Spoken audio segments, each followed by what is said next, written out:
Assalomu alaykum aziz obunachilar.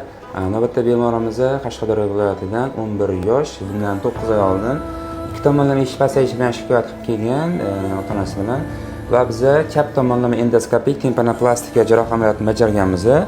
Ya'ni ikkala quloq pardasi teshik bo'lgan va chapini biz operatsiya qilib tiklaganmiz.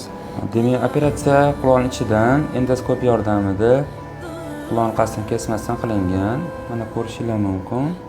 Quloqni pardani holatda so'rasamiz.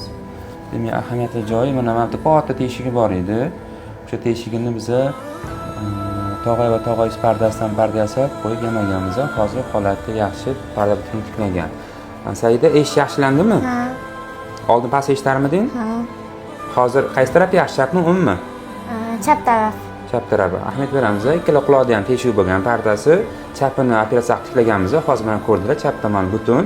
O'shaning chap tomon yaxshi eshityapti. Hozir kelishdan maqsad o'ng quloqni operatsiya qildirish. Hozir analiz topshirildi. Hozir operatsiya qilib ketamiz. Kuningiz xayrli bo'lsin. Salomat bo'ling.